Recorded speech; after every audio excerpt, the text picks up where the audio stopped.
Sanjaya was born into an affluent and well-respected family, a lineage that held both wealth and power. His father, Dharmapala, was a respected figure in the community, having earned favors and prestige from the British colonial rulers.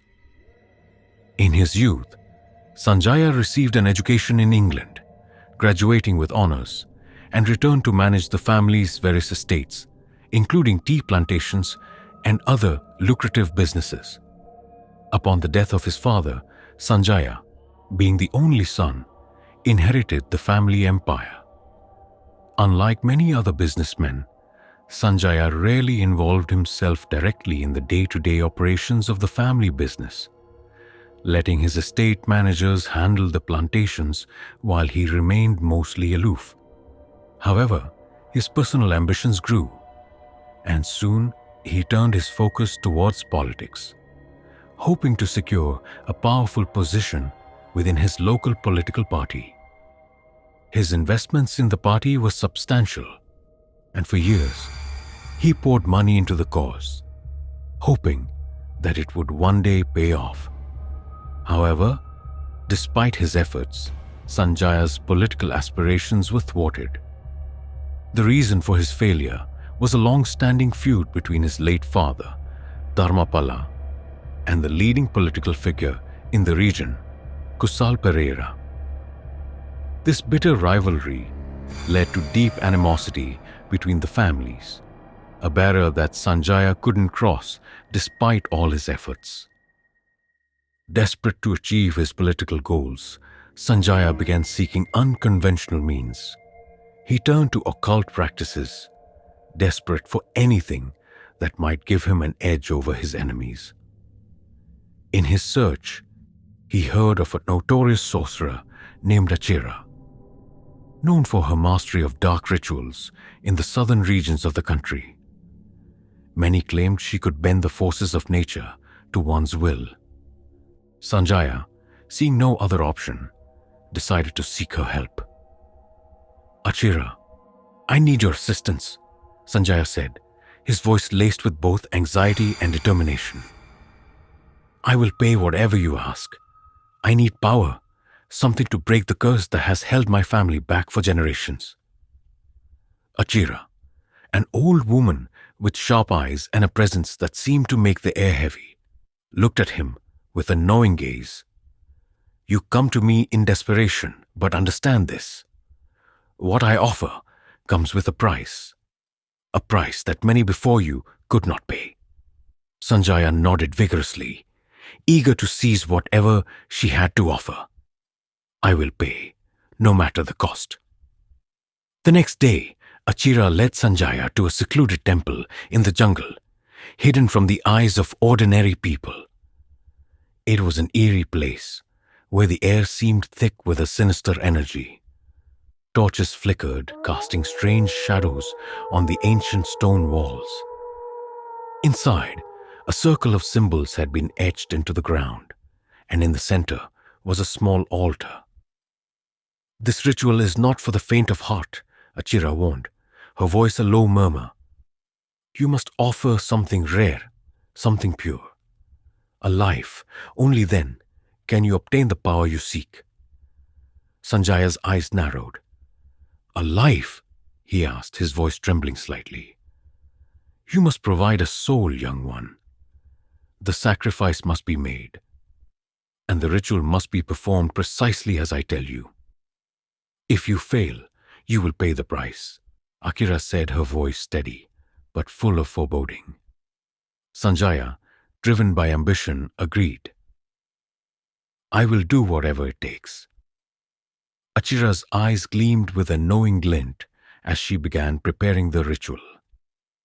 Sanjaya could feel the tension in the air grow thicker as she chanted words in a language he couldn't understand. The night air seemed to grow colder, and the jungle outside seemed to fall eerily silent.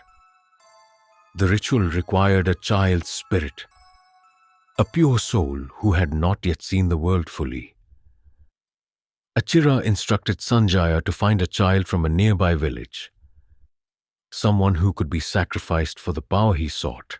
As the full moon rose, casting an eerie glow over the land, Sanjaya stood in front of Achira. "I have found a child," he said, his voice barely audible. "She is the daughter of a local merchant. She is innocent, untouched by the corruption of this world." Achira nodded, her expression unreadable. "Bring her here at once. The ritual cannot wait." Sanjaya's heart pounded as he made his way to the village, where he found the young girl playing by the river. Her name was Nisha, a sweet and innocent child of no more than 12 years. He spoke to her kindly, convincing her to come with him, telling her there were beautiful things waiting for her in the jungle. "What's this all about, uncle?" Nisha asked, her curiosity getting the better of her. "Where are we going?" Sanjaya smiled at her, but the smile was cold, hiding a cruel secret. "You will see soon enough, my dear," he said softly. The ritual began in the dead of night. Akira had prepared everything, and the altar was ready. Nisha, unaware of the true nature of her fate, stood innocently in front of the altar, her tiny hands clasped together. As Akira began chanting again, the atmosphere grew even more intense, the air heavy with dark energy. Nisha looked up at Sanjaya. "What's happening, uncle? Why are they doing this?" Sanjaya's voice shook as he replied, "I'm sorry, Nisha. This is the only way for me to get what I want." A single tear fell from Nisha's cheek as she whispered, "Please, uncle, don't do this." Akira's voice grew louder as she completed the ritual, and the room seemed to hum with dark energy. Sanjaya's hands trembled as he held a knife, his own soul in turmoil. He had crossed a line he couldn't undo. "Now," Achira intoned, "the sacrifice is made. The power is yours." Sanjaya, horrified by what he had just allowed to happen, looked at the altar. The light from the full moon shone down, casting an eerie glow on Nisha's lifeless body. Her innocent eyes were wide open, frozen in fear, as her spirit was trapped in the darkness. As Sanjaya turned to leave, the power he sought began to manifest. The wind howled, the trees creaked, and he could feel the energy coursing through his veins. But with it, a terrible weight settled on his chest. The sacrifice had been made, but at what cost? The following day, when Sanjaya returned home, he felt the presence of something dark following him. The walls of his mansion felt colder, the air thicker. His dreams were plagued with visions of Nisha's face, her wide eyes staring at him in silent accusation. In the weeks that followed, strange occurrences began happening around Sanjaya. His political career, once a distant hope, began to flourish, and his enemies seemed to fall one by one. But every success he had was overshadowed by the haunting presence of the girl's spirit following him, whispering her silent plea for justice. Late one night, as Sanjaya stood in his study, the door creaked open and a cold breeze swept through the room. The candles flickered and dimmed, casting strange shadows. And then, from the darkness, he heard a voice, a child's voice, soft and ethereal. "Why, uncle? Why did you do this?" Sanjaya spun around, his heart racing. But there was no one there. The room was empty, except for the cold, empty feeling that gripped him. "You cannot escape the consequences of your actions," the voice whispered again, and then it was gone. From that day on, Sanjaya was haunted by Nisha's spirit, forever paying the price for the power he had sought through blood.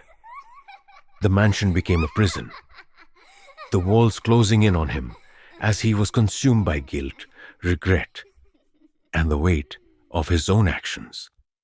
His once promising career crumbled, and he found himself alone, tormented by the ghost of the innocent child whose life he had stolen. The curse he had sought had come for him, and there was no escaping it. As the final days of his life approached, Sanjaya understood that no amount of power could save him from the darkness he had unleashed.